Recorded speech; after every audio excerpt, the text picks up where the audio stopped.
Study IQ IAS, अब तैयारी हुई अफोर्डेबल।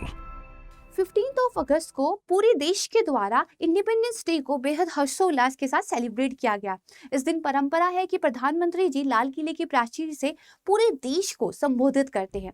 ये स्पीच बेहद इंपॉर्टेंट होती है क्योंकि गवर्नमेंट ऑफ इंडिया का भारत को लेकर एक जो फ्यूचरिस्टिक विजन है उसकी रूपरेखा वो पूरे देश के सामने रखते हैं।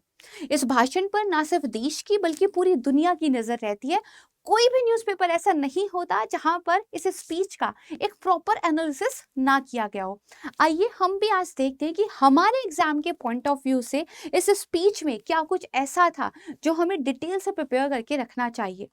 एज अ अवेयर सिटीजन आपको ये स्पीच सुननी चाहिए और एज अ अवेयर सिटीजन आपको पता होना चाहिए कि आपकी सरकार इस देश को लेकर क्या एक ब्लूप्रिंट रखती है। But as a UPSC aspirant आपकी जिम्मेदारी थोड़ी सी और बढ़ जाती है।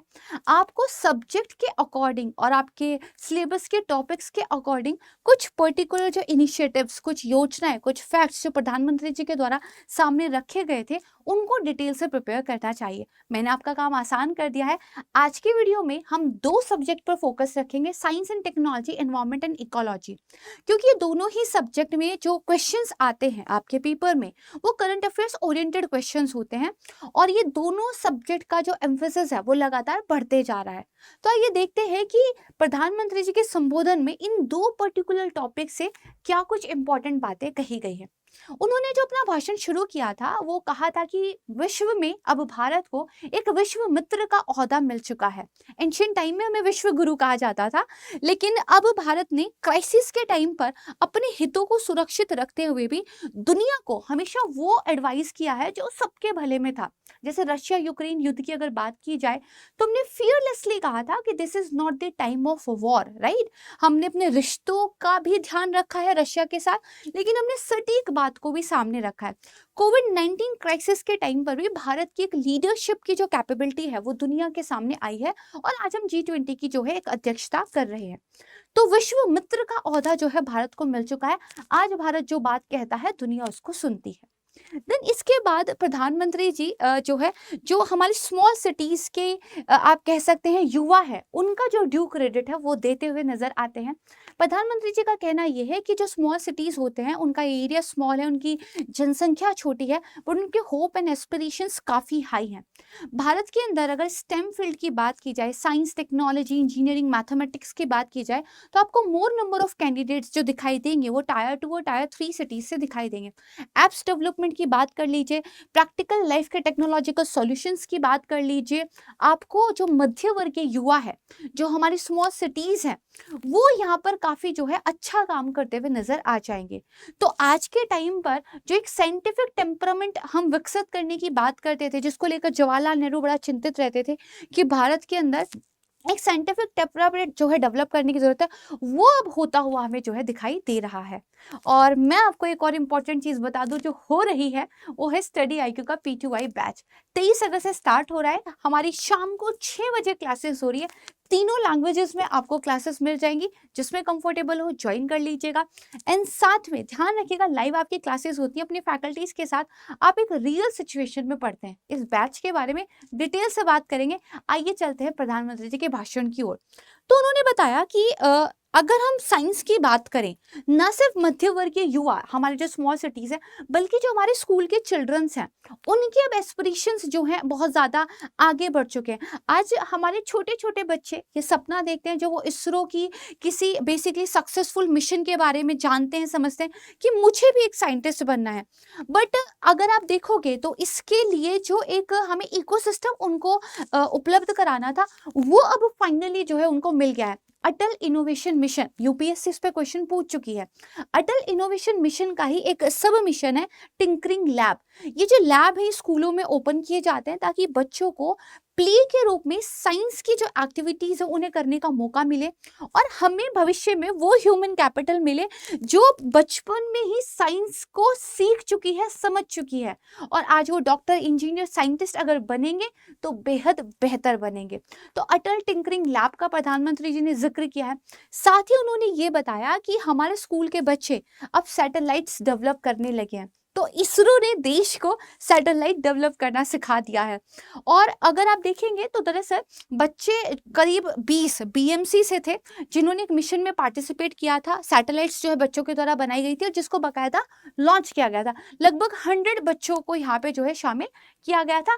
फरवरी 2023 की ये जो है न्यूज़ है। देन इसके बाद डीप सी मिशन का जिक्र प्रधानमंत्री जी करते हैं। इसको आप achievements of Indians in science and technology, developing new technology indigenously, इस वाले टॉपिक से जो है जीएस पेपर 3 के अंदर लिंक कर सकते हैं। GS paper 3 science and technology and environment हमारा फोकस रहेगा।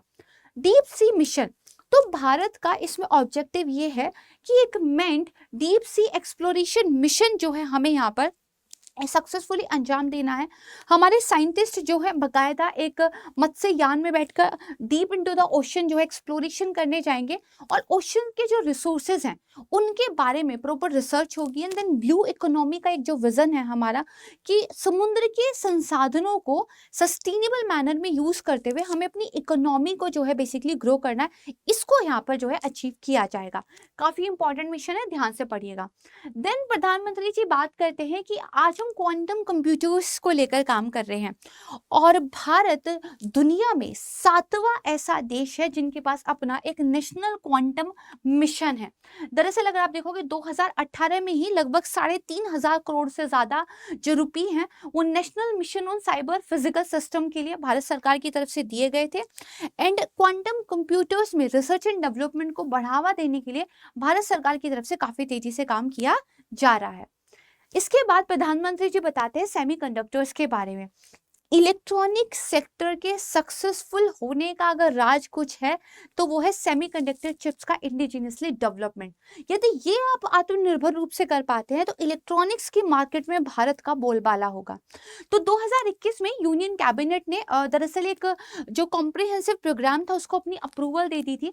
फाइनेंशियल बजट हमने करीब 76,000 करोड़ रुपीस का जो है इस प्रोग्राम के लिए रखा था ताकि भारत के अंदर एक sustainable semiconductor and display ecosystem को जो है डेवलप किया जा सके।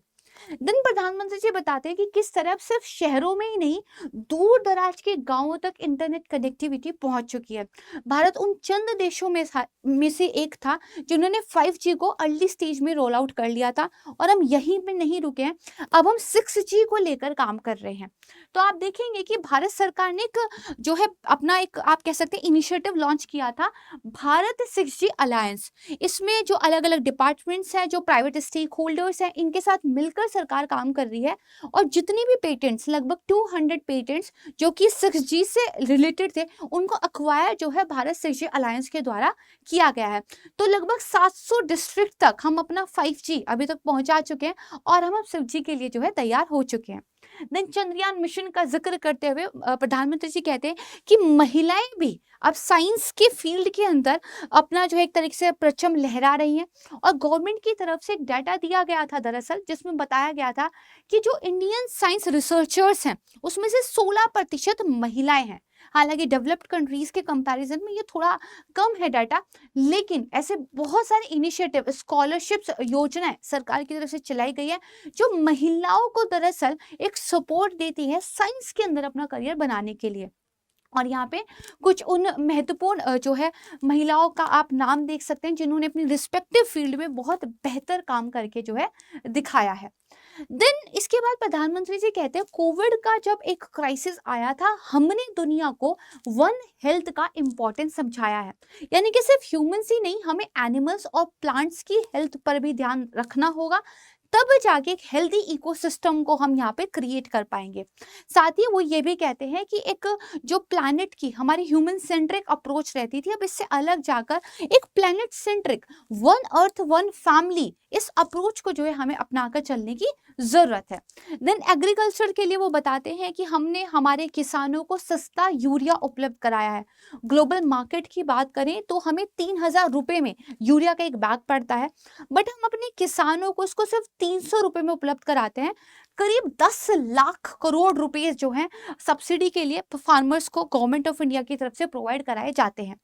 दूसरी तरफ ना सिर्फ हम नैनो यूरिया, नैनो डैप पर काम कर रहे हैं, बल्कि साथ ही हम ऑर्गेनिक फार्मिंग को भी सपोर्ट कर रहे हैं, जिसमें हमें इस तरह के जो बेसिकली केमिकल फर्टिलाइजर्स है, जो पेस्टिसाइड्स है, इसकी जरूरत ही ना पड़े। और सिक्किम में ऑर्गेनिक फार्मिंग में काम करके ये दिखा दिया है कि आप अपनी बढ़ती हुई प्रोडक्टिविटी को सस्टेन रख सकते हैं ऑर्गेनिक फार्मिंग पर स्विच करने के बावजूद भी। इसके साथ ही यहाँ पर जल जीवन मिशन का जिक्र जो है प्रधानमंत्री जी की तरफ से किया गया है। 2 लाख करोड़ आप यहाँ पे देखेंगे, करीब आप देखेंगे करीब 1.2 का डाटा यहाँ पे दिया हुआ है। 2 लाख करोड़ रुपीस जो है पैसे हमने ऑलरेडी जो है एक तरीके से स्पेंड कर दिए हैं जल जीवन मिशन पर, जहां पर हम हर एक हाउस होल्ड को tap water, clean tap water जो है उसकी जो है एक्सेसिबिलिटी कर रहे हैं। 15 अगस्त 2019 का आप डाटा देखेंगे, जो ब्लू कलर है बेसिकली वहां पे ये जो क्लीन टैप वाटर की रीचेबिलिटी है वो दिखाता है। और यहाँ पे अगर आप 10 अगस्त 2023 का डाटा देखेंगे तो आपको लगभग पूरे इंडिया के अंदर क्लीन जो टैप वाटर है उसकी एक एक्सेसिबिलिटी दिखाई देती है, जो कि 50% से लेकर 100% तक है।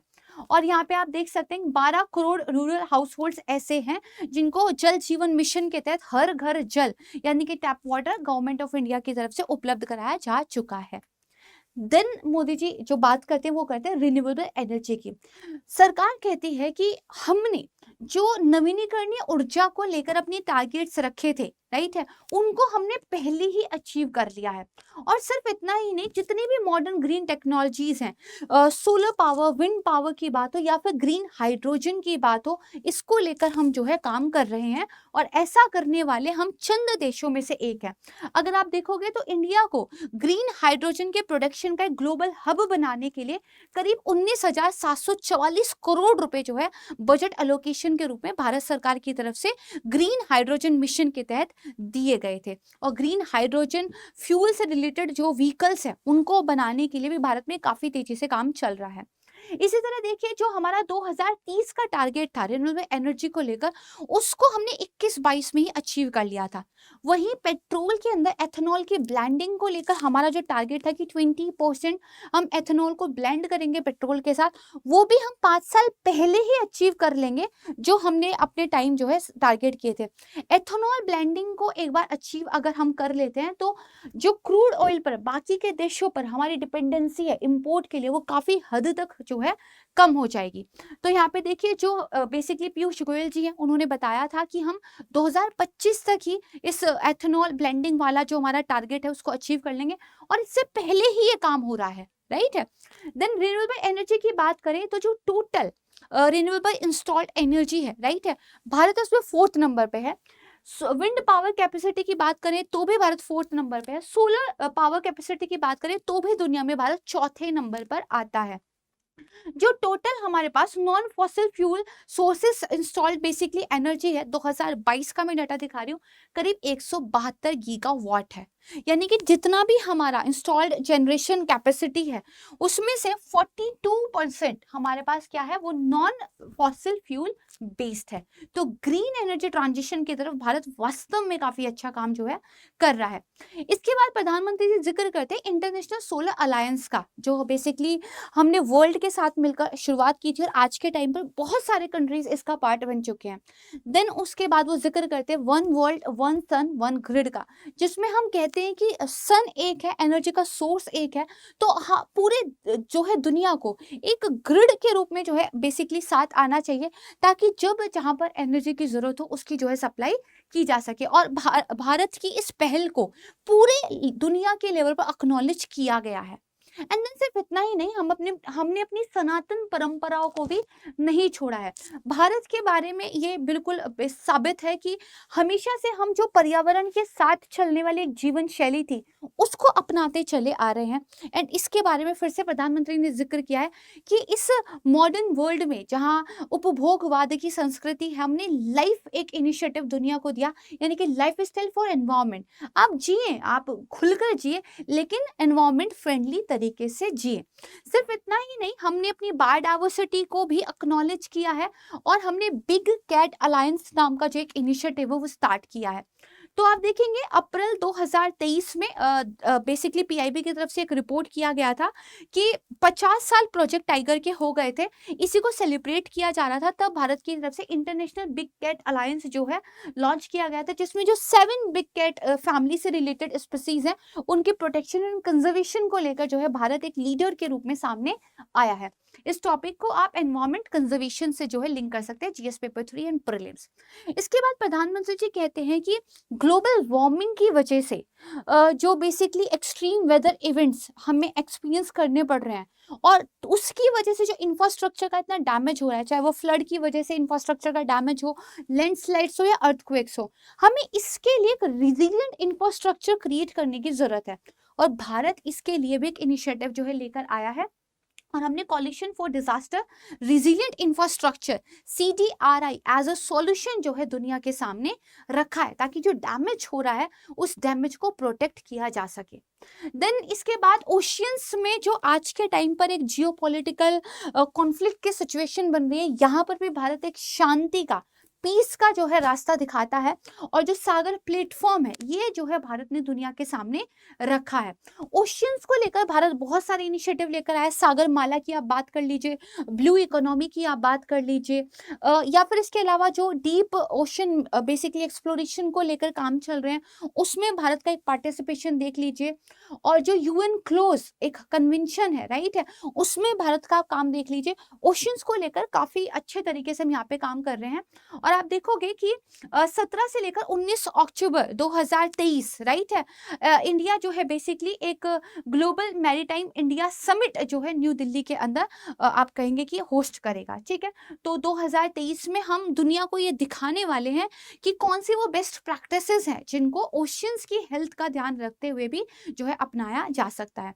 और उसके बाद प्रधानमंत्री जी अपनी स्पीच को एंड करते हैं सर्वजन हिताय और सर्वजन सुखाय, यानी कि सभी का हित हो, सभी सुखी रहें, ये हमारी कामना है। और एक देश तभी आगे बढ़ता है जब हम सर्वजन हिताय और सर्वजन सुखाय का जो एक विजन सामने लेकर चलते हैं। तो जितनी भी इनिशिएटिव्स मैंने आपको यहाँ पर बताए, I share the PDF with you, इन सबको डिटेल से हमें तैयार करना है। इसमें से मोस्टली मैं आपको अपने करंट अफेयर वीडियोस के माध्यम से कवर करा चुकी हूँ। और अगर आप हमारे P2I बैच का पार्ट बनते हो तो हमारी मंथली मैगजीन आपको मिलती है, साथ में डेली करंट अफेयर भी आपको मिलता है, क्लासेस भी होती हैं। ये सारे टॉपिक्स, ये सारे इनिशिएटिव्स विद नोट्स आपके यहाँ पे प्रिपेयर हो जाएंगे। सिर्फ इतना ही नहीं, जो स्टैटिक का पार्ट होता है उसके लिए भी आपको पूरे के पूरे बुक्स जो है यहाँ पे अवेलेबल कराए जाते हैं। क्लासेस आपका जो मटेरियल है, साथ में जो आपके हैंड नोट्स होते हैं, राइट, आपके हाथ से लिखे हुए नोट्स है, वो हमारी तरफ से दिए जाते हैं आपको, ताकि आपको नोट्स बनाने में टाइम सेव हो जाए और रिवीजन आपका आसान हो जाए।